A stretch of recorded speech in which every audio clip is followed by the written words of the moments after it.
Esta es la clase número 17 de Teología Sistemática 2. Estamos concluyendo entonces esta materia.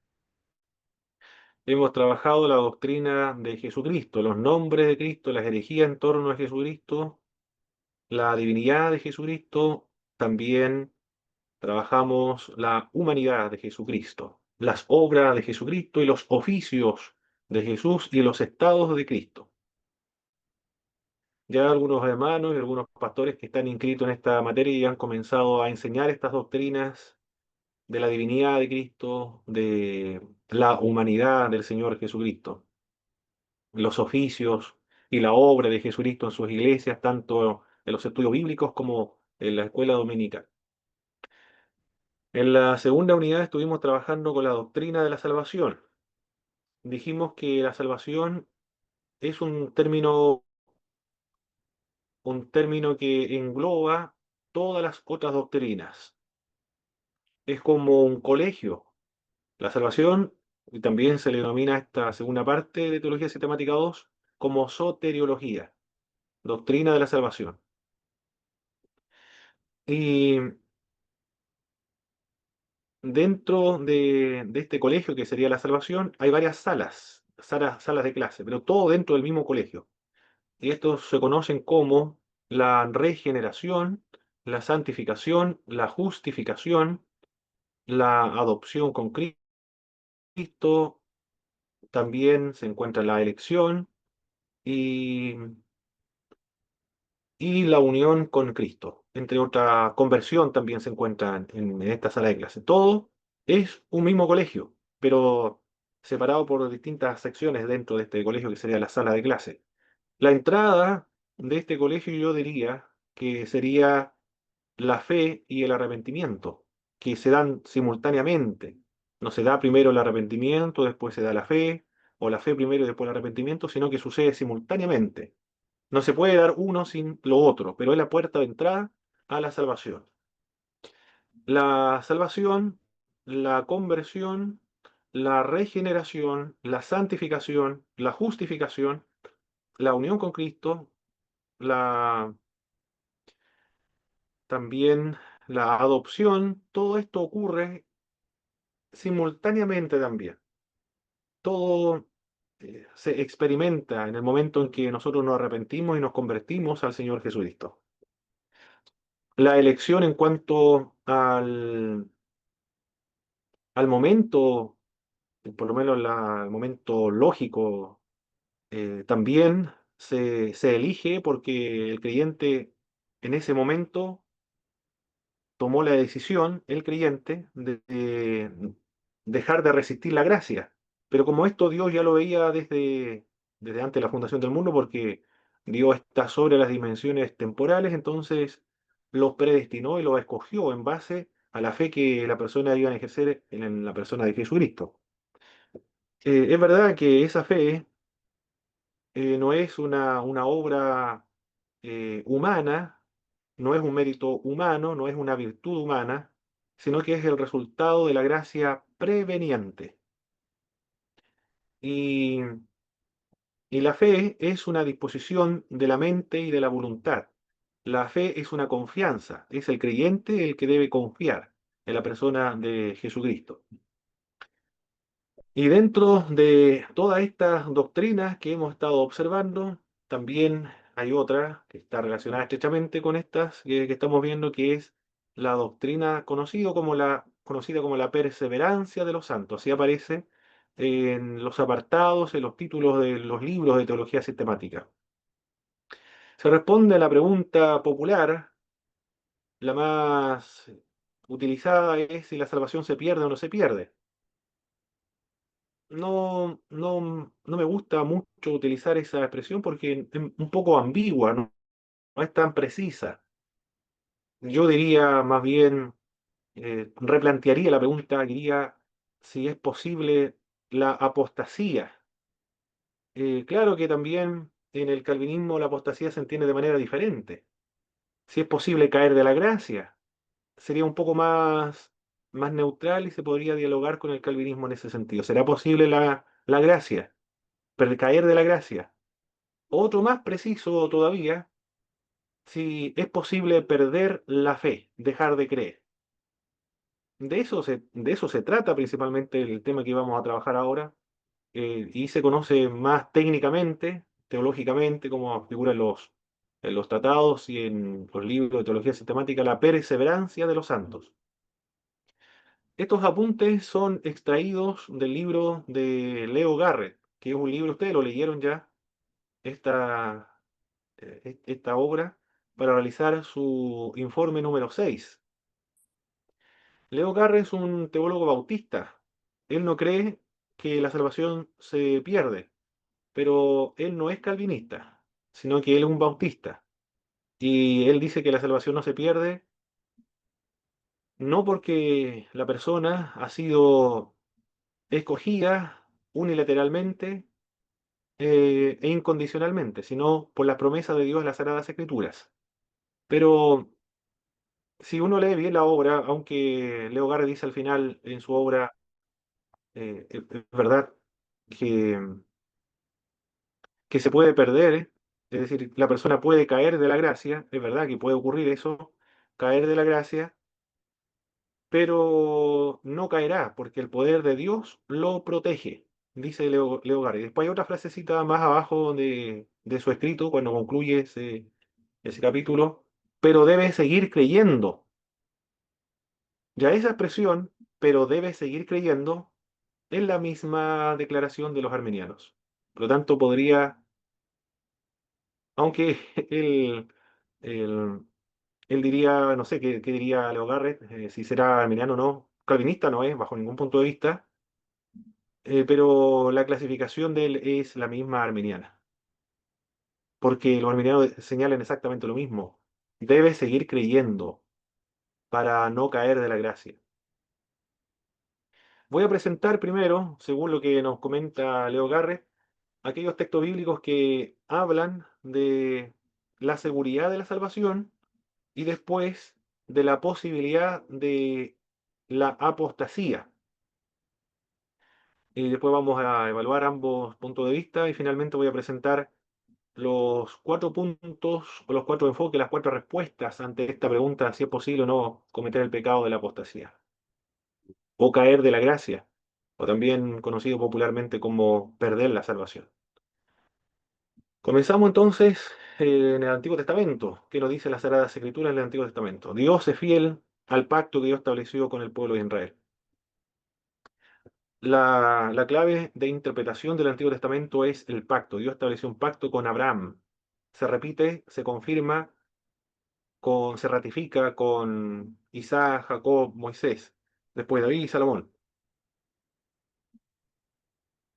Y los tratos de Dios con el pueblo de Israel se basan en el pacto que Dios estableció con ellos. No creo que haya alguien más que esté esperando, no, no hay nadie más.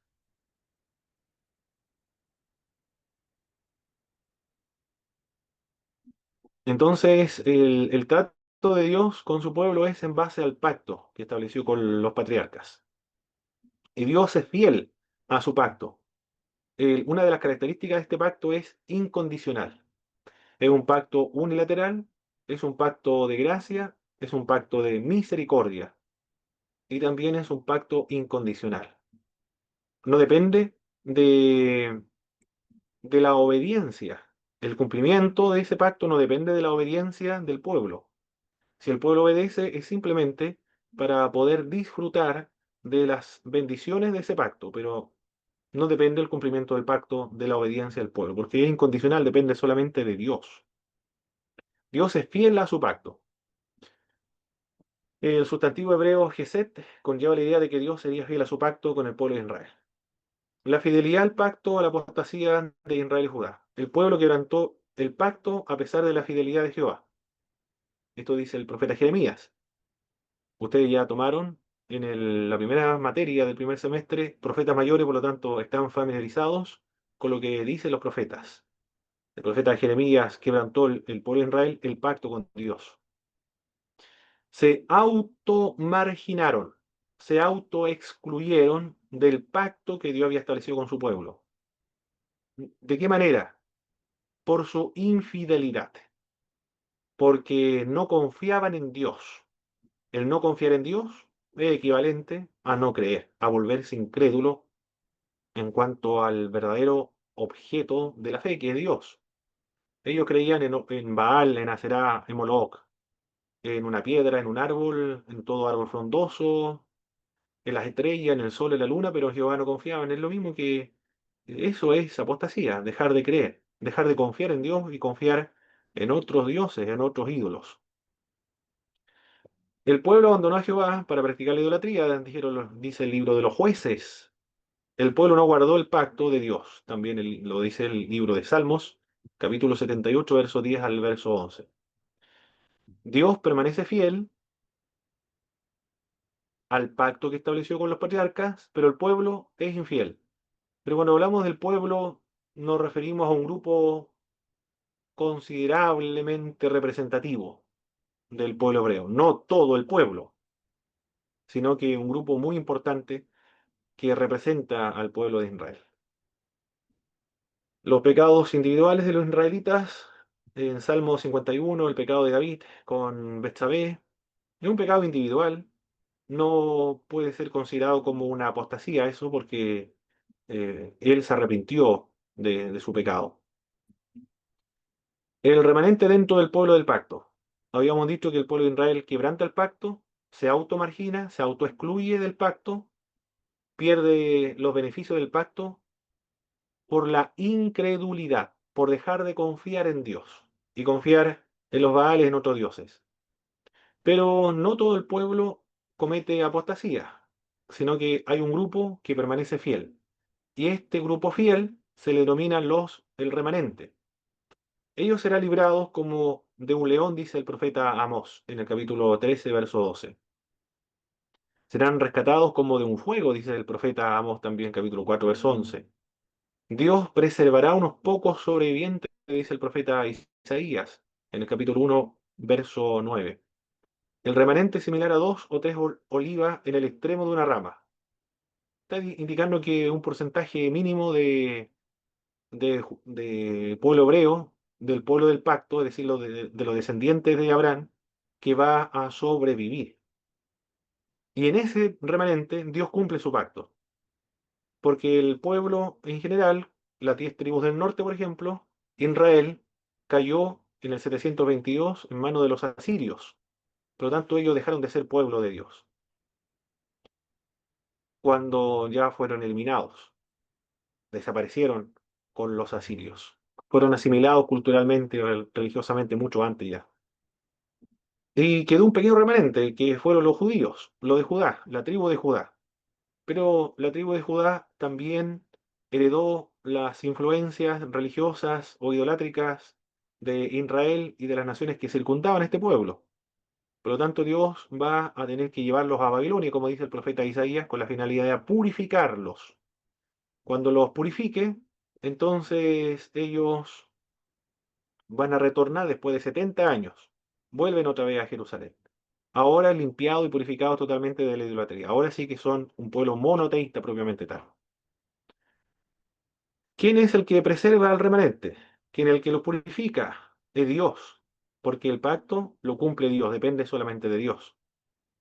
Y el remanentes son remanentes, ellos son remanentes, porque son fieles a Dios, son fieles al pacto, porque siguen confiando en Dios. Es decir, siguen creyendo, tienen fe en Dios. Depende el permanecer en el pacto, que es incondicional, con el pueblo hebreo, con el pueblo de Dios. Dios va a ser fiel a este pacto con el pueblo va a disfrutar de este pacto en tanto permanezca creyendo. Pero si deja de creer, se autoexcluye, se automargina de las bendiciones del pacto. El pacto sigue siendo incondicional con el pueblo. Bien, eso en cuanto al pueblo de Israel. ¿Alguna pregunta hasta aquí, mis queridos hermanos? ¿Algún comentario hasta ahora?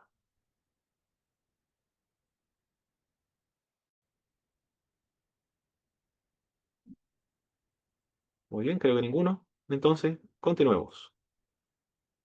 Estamos hablando de apostasía. El pueblo de Israel ha cometido pecado de apostasía.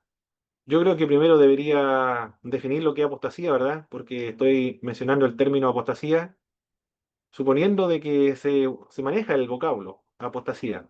¿Qué se entiende, mis hermanos, por apostasía? Por favor, cuando utilizo este término.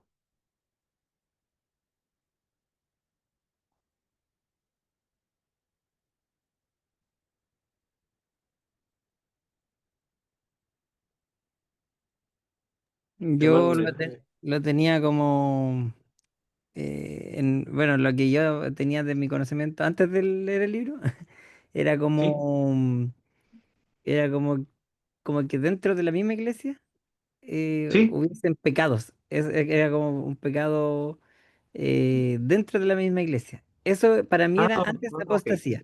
Ya lo estoy diciendo como, perfecto. después de leer el libro cambió un poco el concepto. Muy bien, muy bien. ¿Qué más, hermano Cristian? Mano Paulo, usted explicó que era algo como que Boric se iba a la UDI. Ah, ya lo había explicado ya. ¿Cuándo lo expliqué eso, hermano? Dos Oh, clases, 2 semanas atrás me parece, por ahí. ok, ya. Ah, ok. Yo tenía, yo tenía entendido de que era como de una persona que antes creía en Dios y después lo negaba. Muy bien, muy bien, muy bien. Hermano Alex. Sí, hermano Pablo, era muy similar a lo que dicen los hermanos, negar la fe. Ah, ok, perfecto. Ya. Se entiende bien entonces el término apostasía. Negar la fe. Dejar, dejar de creer. Dejar de creer. De creer. Eso es. Esa es la idea de apostasía. Actualmente en algunos círculos de nuestras iglesias se dice que el movimiento neopentecostal de las maldiciones generacionales, la guerra espiritual, los apóstoles, profetas de oficio actualmente en las iglesias neopentecostales son apóstatas. Creo que están utilizando el vocablo con otra connotación. Están utilizando la misma palabra, apostasía, pero le están dando otro significado. Me da la impresión. Me parece que lo están confundiendo con herejía. Pero la apostasía no tiene que ver con la herejía, es diferente. La apostasía es negar la fe, dejar de creer. Como lo dijo el hermano Cristian, es como si Boric ahora abandonara su partido político, sus tendencias políticas, sus convicciones, y luego pidiera ser parte de la UDI o del mismo partido de CAS. Algo así sería la apostasía. Antiguamente se utilizaba el vocablo para referirse a personas que cambiaban de bando político. También se utilizaba para referirse a un cambio de bando dentro de un ejército. Si un ruso actualmente se pasa al bando de los ucranianos y pelea por Ucrania, entonces eso sería apostasía. También se utilizaba en las épocas antiguas de un cambio de religión. Cuando alguna persona, por ejemplo, si era judía, se hacía cristiano, el judío no cometía apostasía. Si el cristiano volvía al judaísmo, el cristianismo lo consideraba como una apostasía, dejaba de creer. El cambiarse de fe involucra, no es tan sencillo eso, hermano, ¿ah? No es tan sencillo cambiar de fe, sino que esto es un proceso un poco complejo. No es que hoy creo totalmente, tengo las convicciones cristianas y después mañana o en una semana cambio drásticamente mi fe y ahora dejo de creer y me hago un testigo de Jehová o un musulmán. Esto es un proceso largo que involucra la angustia, una transformación, porque significa una transformación, un cambio de cosmovisión. Demanda mucha reflexión. No es tan fácil cometer el pecado de la apostasía como algunos señalan, sino que es un proceso angustioso de dejar ya de participar en sus convicciones y finalmente hasta negar la fe, pero esto es gradual, es de a poco, a largo plazo, no se da de la noche a la mañana. Es algo complejo de llevarse a cabo o de que se produzca, de experimentar este pecado. Pero eso es el pecado de la apostasía, dejar de creer. Un ejemplo, bueno, ya creo que di los ejemplos. Ejemplo, un cristiano que se haga un musulmán. Musulmán, ese cometió una apostasía, porque se cambió de religión. Los musulmanes creen que Cristo es un profeta nada más, pero Mahoma es el modelo de todos los profetas, el último gran profeta. Y de hecho Cristo tendrá que venir por segunda vez y ser instruido, ser iniciado en la fe islámica para que se aprenda a ser un verdadero musulmán. Imagínense, a ese nivel. Es decir, ya Cristo es un hombre inferior incluso a Muhammad o a Mahoma. Ya ese es una persona que ha cometido el pecado de la apostasía. O, o ateo, o se haga ateo, es decir, ahora ya no cree en Dios. Eso es un apóstata. La analogía que podríamos emplear acá, la analogía, un matrimonio que se divorcia. Eso sería una analogía para comprender la idea de lo que es la apostasía. Se divorcian solo los que están en matrimonio, los que están casados. Un soltero no se puede divorciar, porque el divorcio presupone un matrimonio. Cuando empleamos el término apostasía, presupone entonces que era un verdadero creyente. Sin embargo, en el calvinismo no es como lo estoy presentando, sino que el calvinismo, la apostasía lo define de otra forma, para que usted se dé cuenta y comprenda lo que cree uno y lo que comprende otro. El calvinismo, para el calvinismo, apostasía, apostasía es una persona iluminada, pero, pero no regenerada. Eso es lo que cree un calvinista. Apostasía es eso entonces, es una persona iluminada, es decir, experimenta la gracia común, los poderes del siglo venidero, la participación del Espíritu Santo, le gusta la buena palabra de Dios, es lo mismo que dice el libro de Hebreos capítulo 4, verso 6. El don celestial también, pero no es regenerado. Y de hecho es iluminado con la finalidad de justificar su permanencia en el infierno, porque a pesar de que disfrutó de los poderes del siglo venidero, a pesar de gustar la buena palabra de Dios, a pesar de eso, nunca obedeció o nunca se convirtió al Señor. Bueno, no se convirtió no porque él no haya querido, sino que el Señor no lo escogió por eso, desde la perspectiva del calvinismo, porque Dios lo creó para el infierno y de hecho lo hace pasar por la iluminación para agudizar y aumentar su condenación en el infierno. Pero vamos, hermano Cristian, ¿Algún ejemplo bíblico de apostasía más o menos claro? Demas, sí, y para allá vamos, mi querido hermano Cristian, para allá vamos. Vamos despacio, dijo, no, vamos por parte, vamos por parte, dijo el carabinero. Vamos para allá, mi hermano Cristian.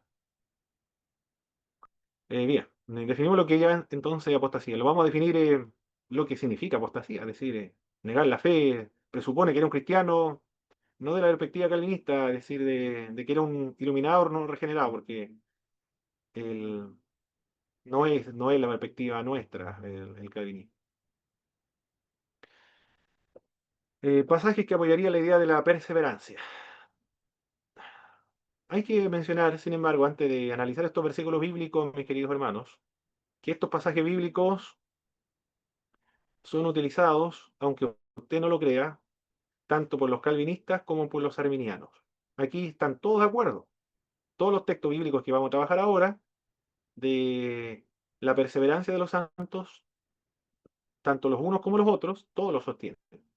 Los calvinistas, los arminianos, todos utilizan estos pasajes bíblicos para señalar que el creyente va a perseverar en la fe. Porque ninguna de las dos posiciones, tanto calvinistas como arminianas, por lo menos en teoría, eso hay que decirlo, sí, el- trata de fomentar la angustia, la preocupación, la incertidumbre de si va a caer de la gracia o no. Del mismo modo, mis hermanos, los que están casados, usted, a ver, hermano, la hermana Estefanía, hermano Cristian, ¿usted vive con esa preocupación, con esa angustia, con esa incertidumbre de que la próxima semana o mañana ustedes se van a divorciar de sus esposos, de su cónyuge? ¿Me podrían comentar, por favor? No, Nadie se casa pensando que va a pasar algo así, a menos que hubieran problemas graves en un matrimonio y uno tuviera una, como ver que hay algo que se acerca como a un problema grave. Muy bien, porque tienen confianza el uno del otro y se casan con la finalidad de permanecer para siempre unidos, claro. Usted no vive con esa incertidumbre, con esa duda, con esa preocupación. Usted vive feliz, vive tranquilo, disfruta su matrimonio. Del mismo modo, la fe cristiana, ningún cristiano debe estar preocupado, debe estar angustiado o, o tener esa incertidumbre, esa angustia de si mañana o la próxima semana voy a caer de la gracia o no, sino que debe disfrutar su vida cristiana, debe confiar en el Señor, debe ser feliz, debe sentirse libre en el Señor, disfrutar su vida cristiana, no con esa incertidumbre de si voy a caer de la gracia o no. Es absurdo vivir la vida cristiana de esa manera. La fe cristiana no es esa. Aquí, tanto los dos puntos de vista, calvinista como arminiano, sostienen estos mismos puntos. ¿Cuáles son? Los evangelios sinópticos. Jesús oró para que la fe de Pedro no fallara. Aquí, la fe entonces de uno depende de la oración de Jesucristo. El Señor ora a favor de nosotros, como en el caso del apóstol Pedro. Aunque fue en él, sí, por supuesto que sí, pero esos mismos principios se pueden aplicar a todos los creyentes. Dios no quiere que nosotros perdamos la fe, por supuesto que no. Entonces se aplica a todos los creyentes. En las epístolas paulinas, Pablo usó tres metáforas referidas a la relación entre el don del Espíritu Santo y la redención final. El apóstol Pablo en Corintio y en Efesios dice, habiendo oído la palabra de vuestra salvación, habiendo creído en él, fuisteis sellados con el Espíritu Santo de la promesa, las cuales son las arras de nuestra herencia. Las arras son la garantía. Cuando alguien compra una casa, para asegurar de que va a continuar cancelando esa casa, da un pie, da una garantía para asegurar la compra. Del mismo modo ocurre con un auto. Se da un pie en parte de pago para asegurar de que luego le va a dar el resto del saldo pendiente. Así también Dios ha dado su Espíritu Santo a los creyentes como una garantía para asegurarle de que todo lo que Dios prometió al creyente se lo va a otorgar posteriormente. Y para asegurarle de su promesa, que es verdadera y auténtica, le ha dado un anticipo, que son el Espíritu Santo. ¿Qué le parece? Maravillosa noticia, ¿eh? El Espíritu de Dios que está en nosotros es un adelanto de lo que Dios nos va a dar en el futuro. En las primicias, lo primero que Dios nos da, el Espíritu de Dios, Él constituye las primicias de los dones y el regalo de Dios. El sello simboliza la seguridad y la propiedad. Estamos seguros en Dios es y somos propiedad de Dios. El sello, cuando se sellaba un documento en la antigüedad, indicaba ese sello que el documento era seguro, porque estaba sellado, no se ha abierto, tiene un sello, y también tiene una propiedad porque ese sello alguien puso ese sello allí, le indica que proviene de tal persona. Alguien que en el siglo primero, cuando desembarcaban la madera, el dueño enviaba a su esclavo y le ponía a la madera su sello, o él ponía su sello y después le enviaba a los trabajadores para que fueran a buscar la madera que tenía el sello del dueño. El sello simboliza seguridad y propiedad. Está seguro en Dios y le indica que es propiedad de Dios. Por lo tanto, los creyentes pueden estar seguros de que todo lo que Dios le prometió se lo va a otorgar en el futuro. Pablo indica la seguridad del creyente en Cristo también. Cristo confirmaría hasta el fin a los corintios. Eso dice en 1 Corintios capítulo 1, verso 8 al 19. En la obra de la perseverancia en los caminos del Señor es el Señor, Cristo, el que confirma a los creyentes en la fe. Ningún factor externo lo puede separar del amor de Cristo, que es en Cristo Jesús. Dice Romanos capítulo 8, verso 35 al 39. Ni lo alto, ni lo profundo, ni los principados, ni potestades, ni lo presente, ni lo porvenir, ni la vida, ni la muerte, ni nada creado, nada nos puede separar del amor que es en Cristo Jesús. Ningún elemento externo lo puede separar del amor que es en Cristo Jesús. Todos estos textos bíblicos son promesas de Dios para todos los creyentes. Cristo perfeccionará la obra que ha comenzado en el creyente. El que comenzó en nosotros la buena obra la perfeccionará y nos presentará perfecto en Cristo Jesús a Dios Padre en su segunda venida. Y por lo tanto, la perseverancia en la fe cristiana es una obra que Cristo está realizando en los creyentes. Es una obra de Dios Padre, porque si nosotros estamos sirviendo al Señor, es porque Dios produce en nosotros el querer como el hacer por medio de su buena voluntad. Si nosotros permanecemos en la fe cristiana, es porque Cristo, el que comenzó en nosotros la buena obra, la perfeccionará, la está llevando a cabo, la está ejecutando. Cuando creímos, es por la gracia preveniente. La gracia preveniente es la acción del Espíritu Santo, quien convence de pecado, juicio y justicia. Nos ayudó a creer.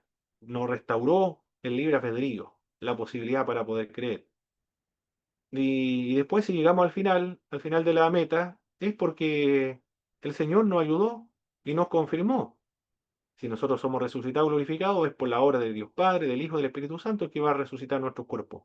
Por lo tanto, toda la obra lo realiza el Señor. Por eso el creyente puede estar confiado, puede estar seguro en Cristo. Y lo he expresado bien, ¿eh? Puede estar seguro, confiado, feliz, sin incertidumbre, sin angustia, sin preocupación, en Cristo. Porque la clave acá es en Cristo. Mientras crea en Cristo y confía en Cristo, todas estas promesas se aplican solo a los cristianos, a los que continúan creyendo. Cristo también es digno de confianza para guardar nuestro depósito. Este pasaje bíblico de 2 Timoteo capítulo 1, verso 12 se utiliza en el contexto de la antigüedad cuando viajaban una persona que tenía recursos y dinero en la casa y no quería dejarlo en el banco, sino que confiaba más en los templos. Y allí los sacerdotes y el dios de ese templo guardaba esos recursos. Y nadie iba a robar allí porque eran lugares sagrados. Le tenían mucho respeto a los lugares sagrados. En ese contexto, el apóstol Pablo dice que el Señor es digno de confianza para guardar su depósito, para guardarlo a Él. Se refiere a guardar su alma, guardar su espíritu. Más pasajes que apoyarían la idea de la perseverancia de los santos. En las epístolas generales, Pedro dice que el creyente es guardado por el poder de Dios. El creyente continúa creyendo y sigue siendo cristiano, permanece en la gracia, porque Dios es poderoso para guardarlo, para que continúe en los caminos del Señor. Es una obra que Dios está haciendo, no lo hace solamente el creyente, Él lo está haciendo. Judas indica que Dios es poderoso también para guardar creyentes sin caída. El Evangelio de Juan, Cristo dijo que los creyentes no irán a condenación. Yo le doy vida eterna, no perecerán. A ver cómo dice el texto. Y si alguien lo puede leer, por favor, mis queridos hermanos. El Evangelio de Juan, capítulo 5, verso 24.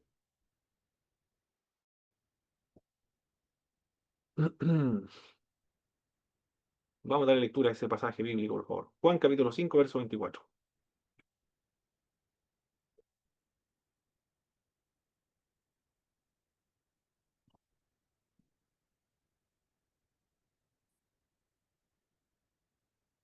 Hermano Cristian, me parece mucho que lo está leyendo.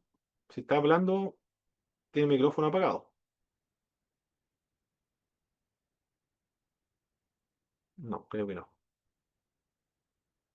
¿Quién tiene ese texto, por favor, mis queridos hermanos? Hermano Alex, hermano Eleazar, o hermana Estefanía.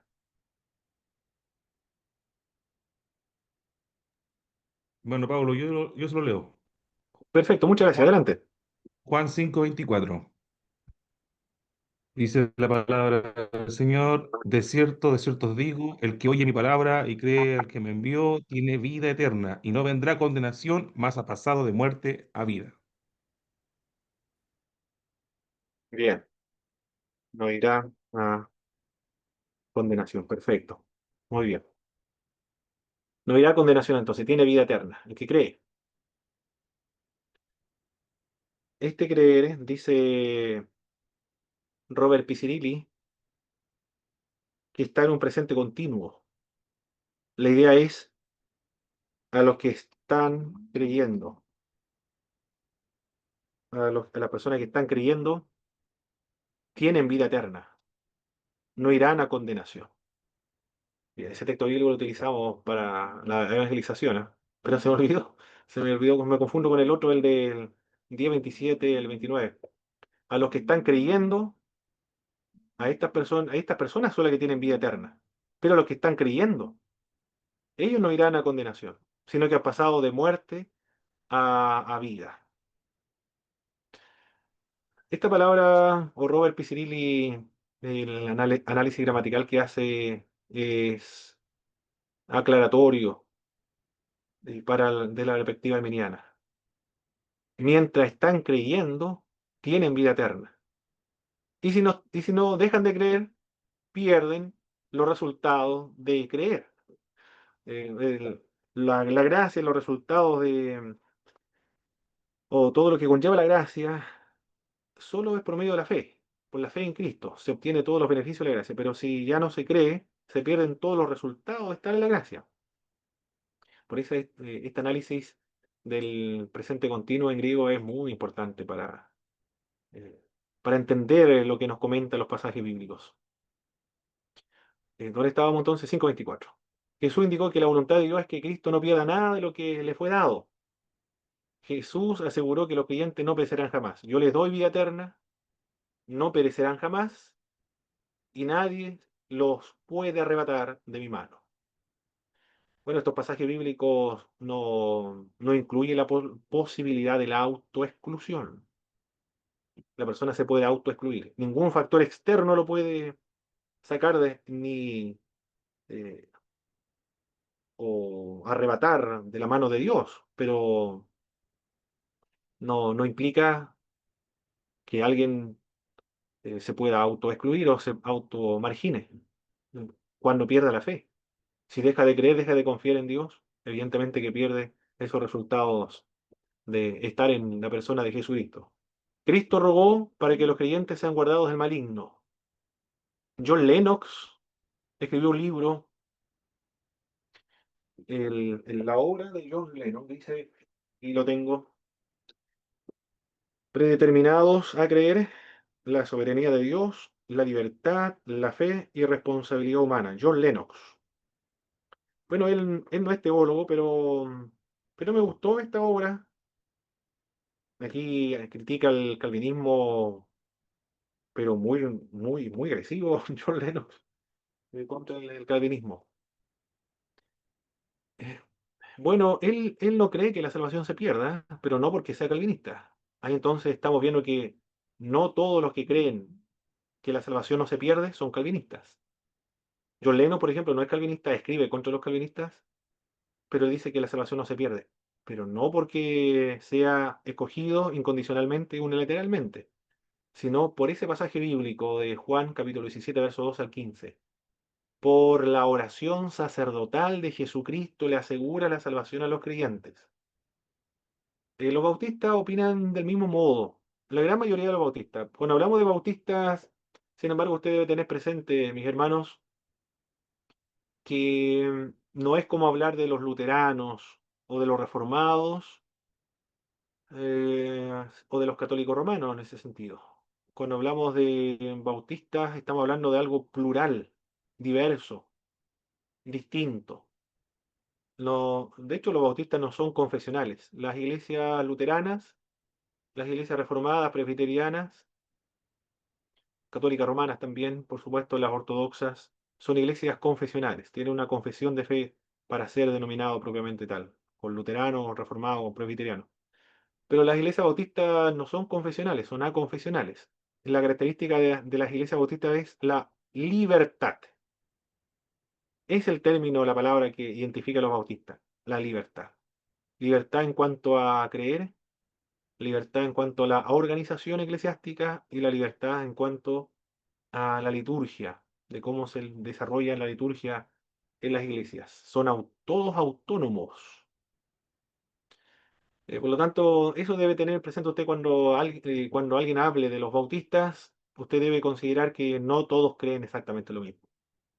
La característica de ello es la autonomía y la libertad. Por lo tanto, es natural que un bautista, la gran mayoría, sin embargo, no cree que la salvación se pueda perder, pero no porque sea calvinista, porque no son calvinistas, con excepción de los bautistas reformados, ellos son calvinistas. Pero la gran mayoría es arminiano, se parece más al arminianismo. Aunque ellos dicen que nosotros no somos ni arminianos ni calvinistas, dicen algunos bautistas. Putney, por ejemplo, dice eso. Pero al leer su libro, es lo mismo que plantea el arminianismo. No hay ninguna diferencia. Y él dice, o Putney, que también es un bautista, y otros bautistas también, Leo Garre también es bautista, la salvación no se puede perder. Pero en base a las promesas de las Sagradas Escrituras, en base también a este pasaje bíblico de la oración de Jesucristo, el poder de Dios que lo puede proteger para no tener caída. Por lo tanto, no todos los que creen que la salvación se pierde es calvinista.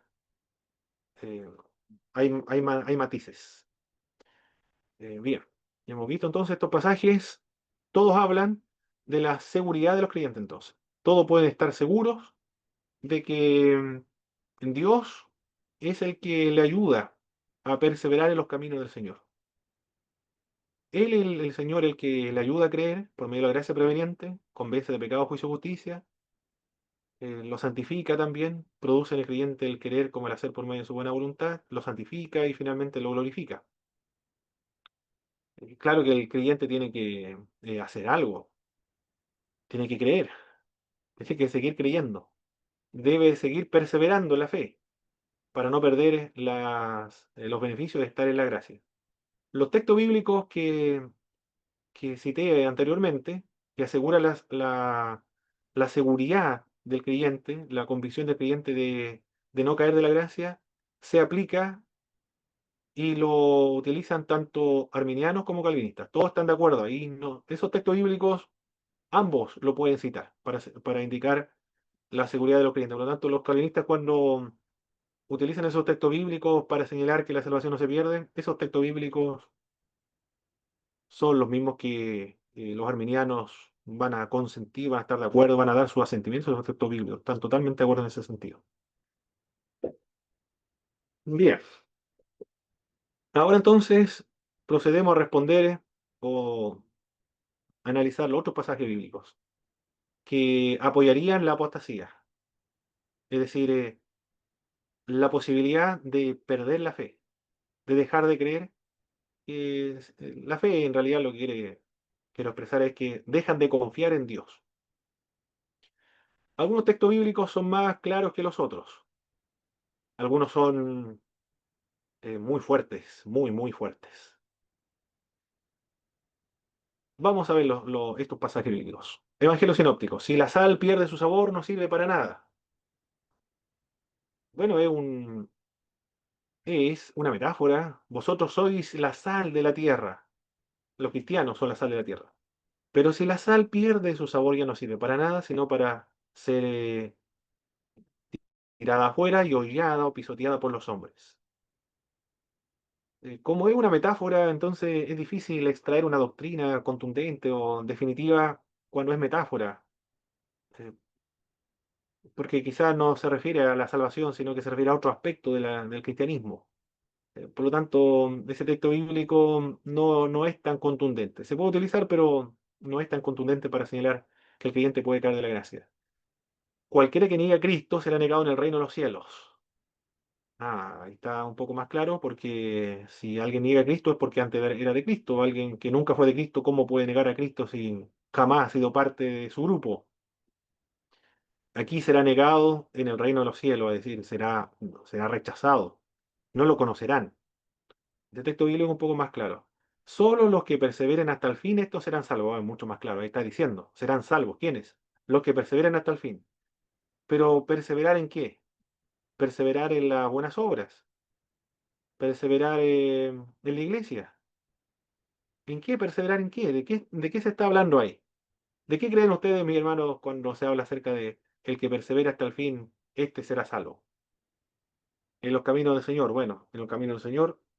Pero el que persevere, En la hermano fe, Cristian. Eso, muy bien, se entendió, ¿cierto? Se entendió. Los que perseveren en la fe. Los que perseveren en la fe, estos serán salvos. Porque eso dice Juan.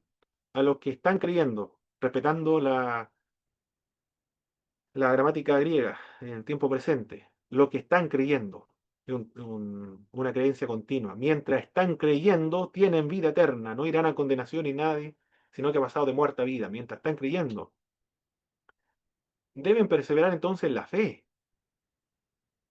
Pero ¿en qué fe? ¿En uno mismo? No, no es la fe en uno mismo.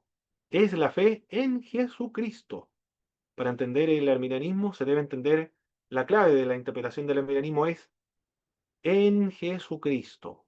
Mientras esté en Cristo, tenga fe en Cristo, entonces todos los beneficios de estar en Cristo lo obtiene, lo tiene y lo disfruta el creyente.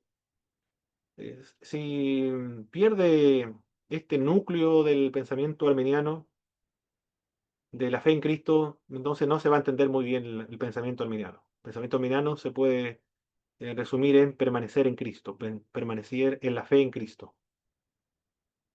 Porque la teología arminiana es eminentemente cristocéntrica. Todo está en Cristo Jesús. La elección es en Cristo. La salvación es en Cristo. La perseverancia es en Cristo. Todo es en Cristo Jesús. Por eso que es eminentemente cristocéntrica. Del mismo modo que las iglesias pentecostales, eminentemente cristocéntricas. Aunque algunos digan que las iglesias pentecostales son iglesias neumatocentristas, eso no es así, sino que es cristocéntrico. Porque Cristo es el que envía el Espíritu Santo. Cristo prometió el Espíritu Santo. Cristo es el que bautiza con el Espíritu Santo. Y si usted escucha a los predicadores de la calle, Cristo salva, Cristo sana, Cristo viene, Cristo transforma. Siempre se está hablando acerca de Jesús de Nazaret. Las epístolas paulinas. Los que pretenden justificarse en la ley han caído de la gracia.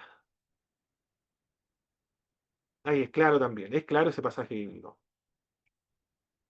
Los cristianos de Galacia, ellos tenían fe y eran salvos. Fe es igual a salvación. Pero cuando llegaron los judaizantes, dijeron, no, la fe en Jesús no es suficiente. Ustedes, para ser salvos, necesitan algo más. ¿Qué necesitan? Ustedes necesitan la ley.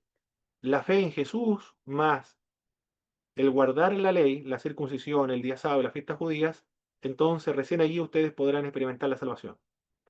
Los Gálatas que ya eran salvos por solo la fe en Cristo, ahora llegaron los judaizantes, quieren circuncidarse, guardar la ley y guardar todas las fiestas judías. Porque han concluido ellos, o si alguien concluye esto, entonces ya deja de confiar solo en Jesucristo.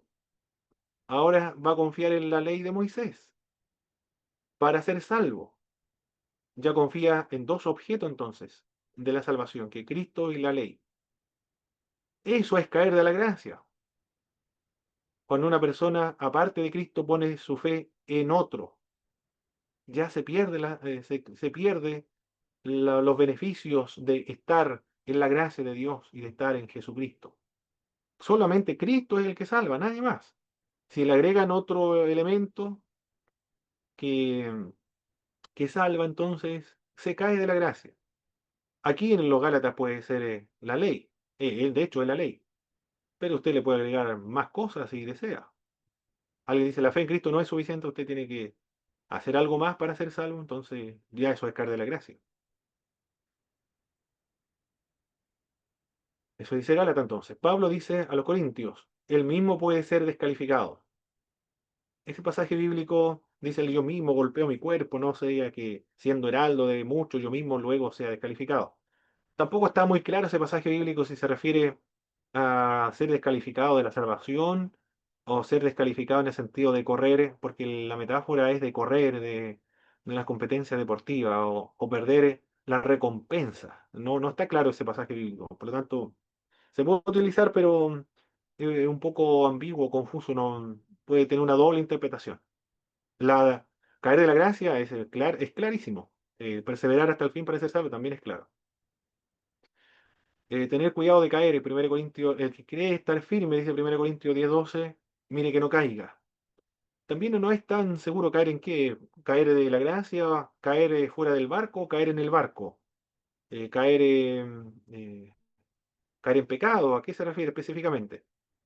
Bueno, también el caer en la apostasía es caer en pecado de la apostasía, pero eso sería una analogía caer fuera del barco, es decir, caer de la gracia, o caer dentro del barco, ¿no? Tampoco es muy claro ese pasaje bíblico. Es posible creer en vano. 1 Corintios capítulo 15, verso 2. Ahí está hablando acerca del contexto, es la resurrección de los muertos. El apóstol Pablo está diciendo que Cristo resucitó de los muertos. Por lo tanto, si Él resucitó de los muertos, hay resurrección de muertos, porque los corintios algunos estaban pensando que no hay resurrección de muertos. Si no hay resurrección de muertos, entonces Cristo no resucitó de los muertos. Si Cristo no resucitó de los muertos, entonces ustedes creyeron en vano, es decir, su fe no tiene ningún sentido. El, bueno, hay ese pasaje bíblico, creer en vano, creer, es decir, sin ningún resultado de esa fe. Pero aquí específicamente está hablando de una doctrina en particular que tiene que ver con la resurrección de los muertos, más que caer de la gracia o no. Eh, no está muy claro ese pasaje bíblico. El contexto es la resurrección de los muertos, más que otro. eh, Se puede implicar creer en vano en el sentido de antes creía en la resurrección de los muertos porque creía que Cristo resucitó a los muertos y ahora ya no cree que Cristo resucitó a los muertos. Pero si Cristo no resucitó a los muertos, entonces Cristo no resucitó de los muertos, si no hay resurrección de muertos. Si deja de creer que Cristo resucitó a los muertos, entonces ahí se creyó en vano. Entonces, eso sería pecado de la apostasía porque son doctrinas fundamentales. La confianza de la muerte, la crucifixión y la resurrección de Cristo son doctrinas fundamentales. Si deja de creer que Cristo resucitó a los muertos, entonces ya cayó de la gracia. Ahí se creyó en vano. Si lo interpretamos así, ese pasaje bíblico, entonces se puede aplicar para hablar de la apostasía. Es necesario permanecer firmes en la fe para ser presentado delante de Dios. Está claro ese pasaje, ¿eh? ¿Permanecer firme en qué? En la fe, en Cristo. Y solo así, permaneciendo firme en la fe, entonces será presentado delante de Dios. Es posible naufragar de la fe, como lo hicieron Alejandro y Mileto. Mileto creo que era el, el, Pileto. el otro. Muy bien, hermano Cristian, perfecto. Ya. Lo iba a leer, pero como el hermano Cristian se acordaba para avanzar más rápido, no atrasarnos mucho en esto. Continuemos. ¿Qué pasó aquí? Las epístolas paulinas. Es posible descarriarse de la fe, como algunos se descarriaron. 1 Timoteo, capítulo 6, verso 10. ¿Qué dice 1 Timoteo? Aquí lo estoy buscando. 1 Timoteo, capítulo 6, verso 10. Porque raíz de todos los males es el amor al dinero, el cual codiciando algunos se extraviaron de la fe y fueron traspasados de muchos dolores. Se extraviaron, dice acá, o se descarriaron de la fe. Tampoco está muy claro este pasaje bíblico, descargarse de la fe. Habla acerca de una persona que definitivamente abandonó la fe o volverá nuevamente a la fe en algún momento y fueron traspasados de muchos dolores. Em, no está muy claro este pasaje bíblico. ¿Ah? Puede tener otras interpretaciones. Si negamos al Señor, Él también nos negará. Es más claro, sí. Según Timoteo capítulo 2 en el verso 12. Sufrimos también, reinaremos con Él. Si le negáramos, Él también nos negará. Es posible extraviarse de la verdad. Según Timoteo 2 17 y 18. Y su palabra carcomerá como gangrena, de los cuales son Himeneo y Fileto, que se desviaron de la verdad, diciendo que la resurrección ya se efectuó, y trastorna la fe de algunos. Pero el fundamento está firme, teniendo este sello conoce el Señor a los que son suyos, y apártese de iniquidad todo aquel que invoca el nombre de Cristo. Se desviaron de la verdad. Aquí, ¿será apostasía o será herejía? Me da la impresión que aquí el pasaje bíblico está hablando más de herejía que de apostasía.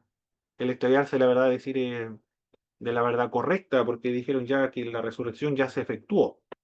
No, ni siquiera están negando la resurrección, sino que simplemente la están adelantando.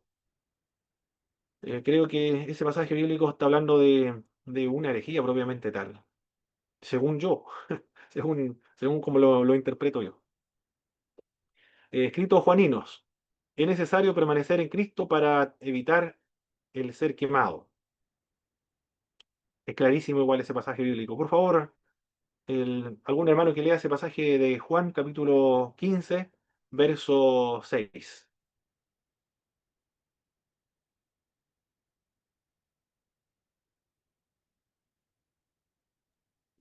¿Lo leo, hermano Pablo? Gracias, hermano Alex. Juan 15:6. El que en mí no permanece será echado fuera como pámpano y se secará y los recogen y los echan en el fuego y arden.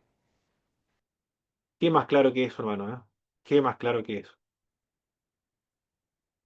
Está hablando acerca de permanecer. Si permanece en Cristo, Cristo obra, Dios Padre obra, el Espíritu Santo obra. Pero si no permanece más en Cristo, ya el Padre no puede obrar, ni Cristo, ni el Espíritu sigue obrando porque no quiere el creyente dejarse controlar por Dios. Se autoexcluye, se automargina y será quemado, finalmente será echado fuera. Es claro, ese pasaje bíblico se puede aplicar sin problema al pecado de la apostasía. Aquí no es que Dios no tenga poder y Dios no lo quiera salvar o que Dios no es soberano. Aquí el tema es que Él no quiere colaborar. Él libre. Creyó en un momento, pero Él no quiere permanecer en la fe por diversos factores, circunstancias, razones que están en la misma persona. Primera de Juan capítulo 5 verso 16 dice, hay pecados de muerte, de pecados que no son de muerte, yo digo que oren por ellos. Pero los que han cometido el pecado de muerte, yo digo, no oren por los que han cometido ese pecado. Porque van a perder el tiempo orando por aquellos que han cometido el pecado de muerte. El pecado de muerte, podríamos decir, o se ha interpretado así, hermanos, pecado de muerte, el pecado de muerte, la blasfemia contra el Espíritu Santo. Ese es un pecado de muerte y la apostasía. Son dos pecados de muerte entonces. Este sería el uno y este sería el dos. Pecado de muerte. Serían dos pecados de muerte. La blasfemia contra el Espíritu Santo, por favor, si alguien no lo entiende, o ¿qué entiende por blasfemia contra el Espíritu Santo?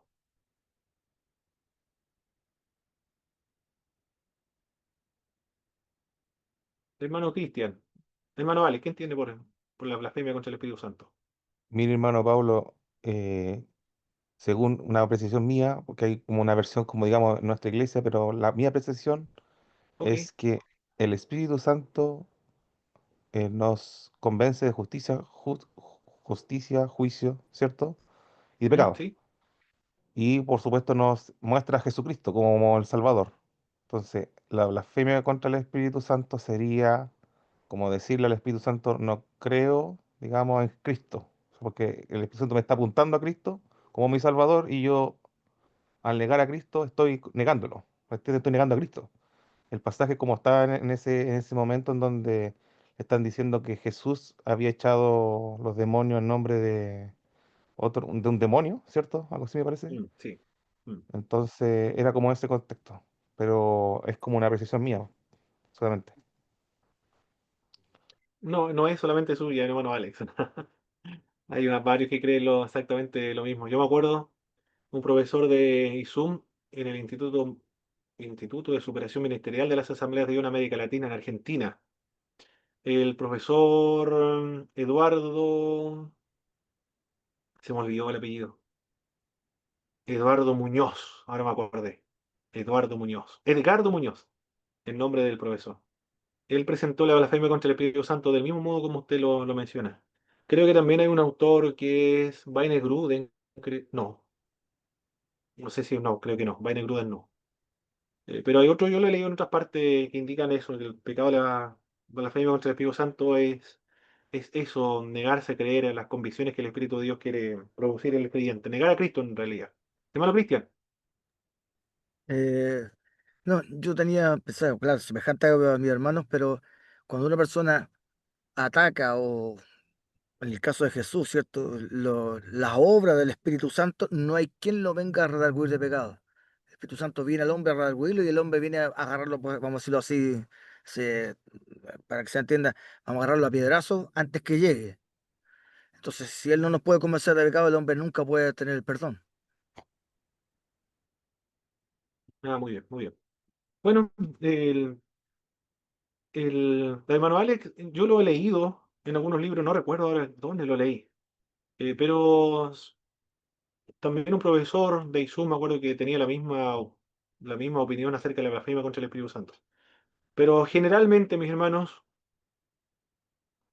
por la mayoría, bueno, no he hecho una estadística para afirmar eso, pero es por lo más común que yo escucho y lo que he leído en algunos libros. En ese sentido digo mayoría. La blasfemia contra el Espíritu Santo se define en atribuirle las obras del Espíritu Santo de Dios al diablo. El contexto es de Cristo expulsando demonios y los fariseos, sabiendo que Cristo era usado por el Espíritu de Dios, por el poder de Dios, maliciosamente, conscientemente, deliberadamente, le atribuyen esas obras al diablo para resistir a Cristo.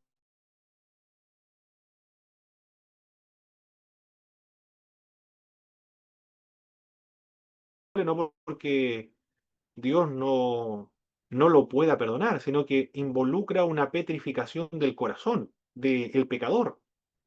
Nada de lo que Dios haga para llevarlo al arrepentimiento va a ser suficiente. Es el pecador el que no se quiere arrepentir. Por lo tanto, la imposibilidad de perdón no radica en Dios, sino que está o se carga esa, esa petrificación o esa responsabilidad en el pecador, él el que no se quiere arrepentir. Con respecto a Juan, pecado de muerte, no sé si se referirá a la blasfemia contra el Espíritu Santo o a la apostasía. Hay que ver bien el contexto ahí de Juan, de quién está hablando, si en el contexto dentro de la iglesia, de hermanos, o de personas de afuera de la iglesia. Porque si el contexto habla de una oración por los miembros de una congregación dentro del cuerpo de Cristo, aquellos que han pecado de muerte de estando dentro del cuerpo de Cristo, entonces sería apostasía. Porque la apostasía es un pecado que cometen los creyentes y también tiene la misma característica de la blasfemia contra el Espíritu Santo. Hay una petrificación del corazón. El hecho de que sea un pecado imperdonable no radica en que Dios guarda rencor de tal manera que no lo quiere perdonar, sino que radica en el pecador, en el apóstata. Él es el que no se quiere arrepentir. Parece que se refiere a eso, a lo segundo. Bueno, hay que analizar el contexto. Si se comprueba que el contexto se refiere a los incrédulos, entonces es la blasfemia. Pero si el contexto se comprueba de que se trata de cristianos, entonces apostasía. Continuemos. Estamos entonces en 1 Juan 5:16. En Apocalipsis, Apocalipsis en varias veces nos dice, el que venciere le daré a comer del árbol de la vida, el cual está en medio del paraíso de Dios. ¿Quién? El que venza. El que tiene oído oiga lo que el Espíritu dice a las iglesias. El que venciere no sufrirá daño de la segunda muerte. Y el que no vence sufrirá daño de la segunda muerte. En el 17, el que tiene oído oiga lo que el Espíritu dice a las iglesias. Al que venciere, daré a comer del maná escondido y le daré una piedra blanca y en la piedrecita escrito un nombre nuevo, el cual ninguno conoce, sino aquel que lo recibe. Y después en el 26, al que venciere, guardaré y guardaré mis obras hasta el fin, yo les daré autoridad sobre las naciones y la regirá con vara de hierro. En el 3:5, el que venciere será vestido de vestiduras blancas, y no borraré su nombre del libro de la vida. ¿Qué más claro que eso, hermano? Y no borraré su nombre del... ¿Por qué tantas advertencias? Y no borraré su nombre del libro de la vida. Porque la persona creyó, y como no venció, no perseveró en la fe, entonces su nombre fue borrado del libro de la vida.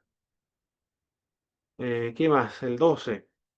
Al que venciere, yo le haré columna en el templo de mi Dios, y nunca más saldrá de allí. Y escribiré sobre él el nombre de mi Dios y el nombre de la ciudad de mi Dios. Y el 21, luego dice, y al que venciere le daré que se siente conmigo en mi trono, así como yo he vencido y me he sentado con mi Padre en su trono. Clarísimo, los pasajes bíblicos. Eso es lo que dice la Biblia. Si eliminamos estos lentes, el- ¿cómo podríamos decir? Lentes teológicos de un punto u otro, esto se lee con claridad. Una persona nueva en el Evangelio, leyendo estos pasajes bíblicos, dice, tengo que perseverar porque si no voy a dejar de ser salvo. Pero para tener otra opinión y para reinterpretar todos estos pasajes bíblicos tiene que estar sometido a, a un adoctrinamiento muy intenso para interpretar estos pasajes bíblicos de otra forma, de lo que quiere decir naturalmente. Las epístolas generales. En el libro de Hebreos hay un autor, un comentarista bíblico, acá lo tengo. El, el libro es Comentario Bíblico Mundo Hispano. No, este es de Juan, el otro.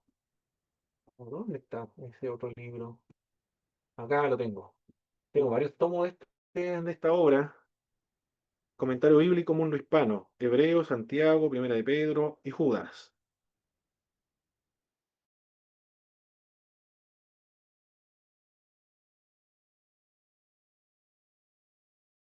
De la editorial, ¿cómo se llamaba antes? Bautista, creo que es. Casa Bautista de Publicaciones se llamaba antes, pero ahora se llama Editorial Mundo Hispano. Y los editores son Juan Carlos Ceballos, Rubén Sorsoli. Ellos son bautistas, parece, porque, porque son de esta editorial, lo más probable es que sean bautistas. Y ellos no creen que la salvación se pierde, ¿eh? Normalmente, lo había dicho ya, ¿cierto? No creen que la salvación se pierde, pero no son calvinistas. Pero un exégeta no es lo mismo que un teólogo de teología sistemática, un teólogo dogmático, no es lo mismo. Un exégeta es diferente.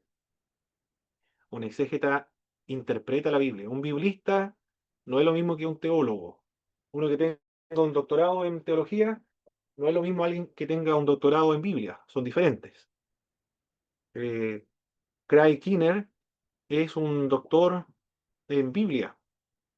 Por lo tanto, cuando le hacen preguntas teológicas y está al frente de un doctor en teología, Craig Kinner dice, usted debería saber eso porque usted es doctor en teología y yo soy doctor en Biblia nada más. Otro exégeta, otro. Y así cada uno tiene su propia especialidad en los doctorados que se tienen. El, Y los comentaristas son más exégetas.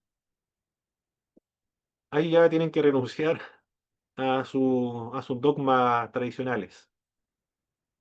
Y el autor dice que el libro de Hebreos, un bautista, no enseña y no vamos a encontrar, dice él, la doctrina bíblica de la perseverancia de los santos.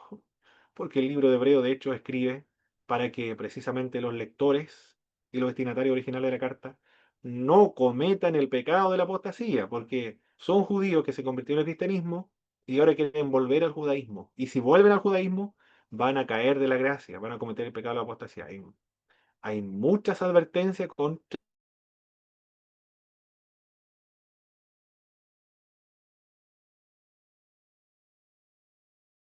de que una persona puede cometer el pecado de la apostasía. Apostasía tal cual como lo definí anteriormente, presupone un creyente. Por ejemplo, Hebreo dice que un cristiano puede deslizarse. Quiero verlo ahora. En el capítulo 2, verso 1. Por tanto, es necesario que con más diligencia atendamos las cosas que hemos oído, no sea que nos deslicemos de, de la salvación. Está hablando aquí de la salvación, evidentemente. Y después dice el autor de la salvación. No, aquí de este deslizamiento es deslizarse de la salvación. Debe permanecer firme, capítulo 3, en el verso 6. Pero Cristo como hijo sobre su casa, la cual casa somos nosotros, si retenemos firme hasta el fin la confianza y nos gloriamos en la esperanza. Hay una condición para no caer de la gracia en este pasaje bíblico. Si escucharon bien, voy a repetir el pasaje bíblico. Pero Cristo como hijo sobre su casa, la cual casa somos nosotros, si retenemos firme hasta el fin la confianza y el gloriarnos en la esperanza. Para perseverar, estamos viendo, trabajando la doctrina de perseverancia de los santos, para perseverar en la doctrina, para perseverar en la salvación, hay una condición. ¿Y cuál es esa condición de acuerdo a este pasaje bíblico?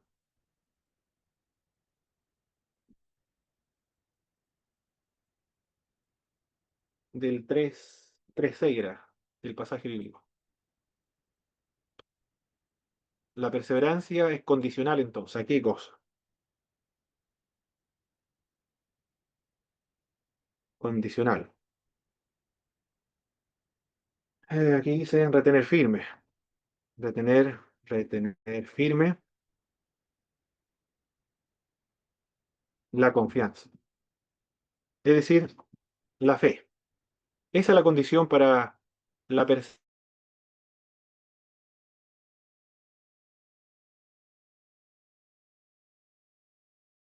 condicionada a la fe. Confianza. La fe es una confianza.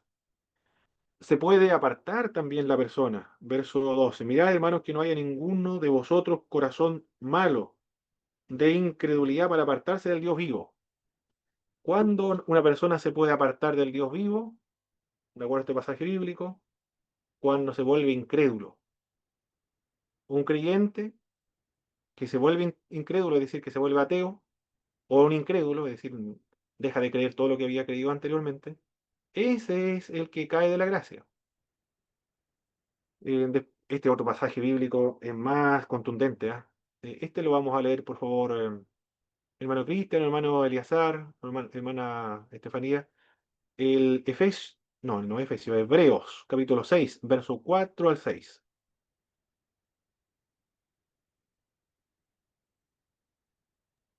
Amén. Hebreo, vamos a leer. Amén. Porque es imposible que los que una vez fueron iluminados y gustaron del don celestial y fueron hechos partícipes del Espíritu Santo, y asimismo gustaron de la buena palabra de Dios y de los poderes del siglo venidero, y recayeron, sean otra vez renovados para aprendimiento, crucificando de nuevo para sí mismos al Hijo de Dios y exponiéndole a vituperio. Bien, es imposible entonces que sean renovados para arrepentimiento aquellos que fueron iluminados, gustaron del don celestial, fueron partícipes del Espíritu Santo. ¿Qué más dice lo otro que experimentaron?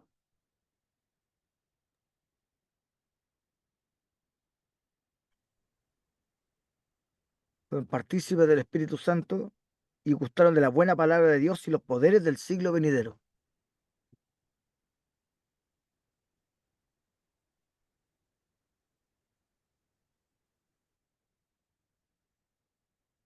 Ya, bien. Ahí está diciendo el autor de Hebreos, bueno, inspirado por el Espíritu Santo del Señor, el que está diciendo esto. Es imposible que aquellas personas que fueron iluminados, que sinónimo de salvación, lo mismo que salvación. Una persona no se puede decir que es iluminada y que no sea salvo, o que no sea cristiano una persona que sea iluminado. De hecho, el creyente es el que ha sido iluminado, no el incrédulo. El don celestial, ¿qué se entiende por don celestial? La salvación, que es un don. El partícipe del Espíritu Santo. ¿En qué sentido fueron partícipes del Espíritu Santo? ¿Les parece que el Espíritu Santo lo convenció de pecado, juicio y justicia? ¿Los convirtió en templo del Espíritu Santo? ¿Aplicó la sangre de Cristo al corazón del creyente? ¿Trajo a morar al Padre y al Hijo, al corazón, al alma del creyente? ¿Fue sellado con el Espíritu Santo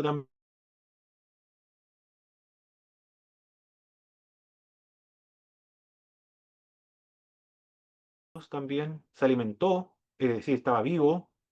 ¿Quién puede comer de la palabra de Dios? ¿Quién se puede alimentar? Alguien que esté vivo, que tenga vida, para alimentarse del pan de vida. Y los poderes del siglo venidero, lo más probable que acá, con respecto a los poderes del, del siglo venidero, se refiere a lo que dice el capítulo 2 verso 4, testificando Dios juntamente con ellos, con señales, prodigios, diversos milagros y repartimiento del Espíritu Santo según su voluntad. Parece que tiene que ver con los dones carismáticos acá, poderes del siglo venidero. Aquí lo voy a anotar. Dones carismáticos. Parece que se refiere a eso. De acuerdo a lo que dice el 2, el capítulo 2 verso 4. El verso 4.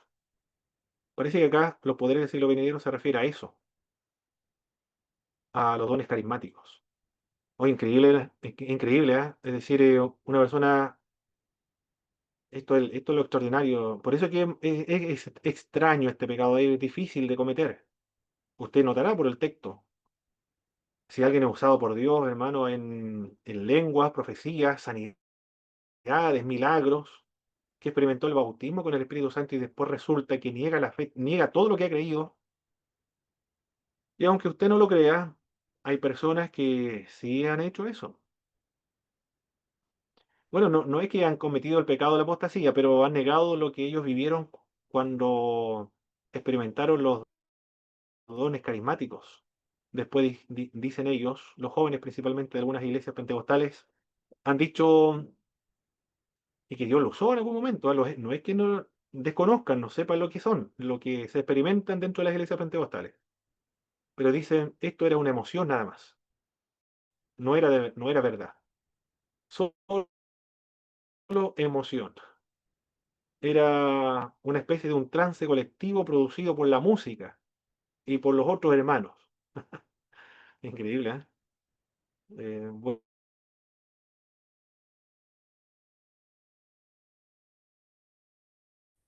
bueno, el volverse cesacionista no estoy diciendo que sean apóstatas, simplemente estoy diciendo que estoy tratando de dar un ejemplo de que es posible negar aquello que se ha experimentado en cuanto a los dones carismáticos. Pero acá en la apostasía no es solamente negar los dones carismáticos, es negar a Jesucristo, negar lo que se experimentó con respecto a Cristo. Ya deja de creer que Cristo sea Dios y sea el redentor del mundo. Deja de creer eso, no le importa, es indiferente. Es muy claro, estas personas no se pueden volver a arrepentir. Es imposible que sean renovados por arrepentimiento. No porque Dios no lo quiera perdonar, sino que ellos no se quieren arrepentir. En eso radica este pecado imperdonable. Si peca voluntariamente, ya no hay más sacrificio por su pecado, dice el libro de Hebreos capítulo 10, verso 26 al 31. Según de Pedro, sostiene que el creyente que vuelva atrás será como el perro que vuelve a su vómito. Advierte no caer de la firmeza que uno está. Hermano Paulo, Yo creo que esos pasajes bíblicos. Hermano Alex, sí, adelante. disculpe una consulta. Ahí cuando menciona a Hebreos, si peca voluntariamente, se está refiriendo específicamente al pecado de la apostasía, ¿o no? Sí, hermano Alex. Sí. Se refiere al pecado de la apostasía. Porque en la vida El, cristiana muchas veces nos encontramos a veces en situaciones y obviamente que no hablará a Dios, donde nos hemos dado cuenta que nuestra propia voluntad a veces nos alinea las cosas del Señor y luego el Señor nos lleva al arrepentimiento, sin duda. Entonces, solamente se está refiriendo a ese tipo de pecado, al pecado de la apostasía, ¿cierto? evidentemente. Ya. De hecho, el propósito, hermano Alex, por el cual se escribe el libro de Hebreos es evitar cometer el pecado de apostasía. Es decir, la obra de Hebreos tiene como finalidad de que los lectores no apostaten de la fe. Por lo tanto, todos los pasajes bíblicos que aluden al pecado o pecado voluntariamente, todo eso tiene que ver con el pecado de la apostasía, porque el contexto es la apostasía. Desde el comienzo hasta el final está hablando de la apostasía. Por lo tanto, se interpreta ese pasaje bíblico en particular en el contexto de la apostasía. No es lo mismo, yo creo que aquí ya creo que usted ha logrado distinguir entre apostasía,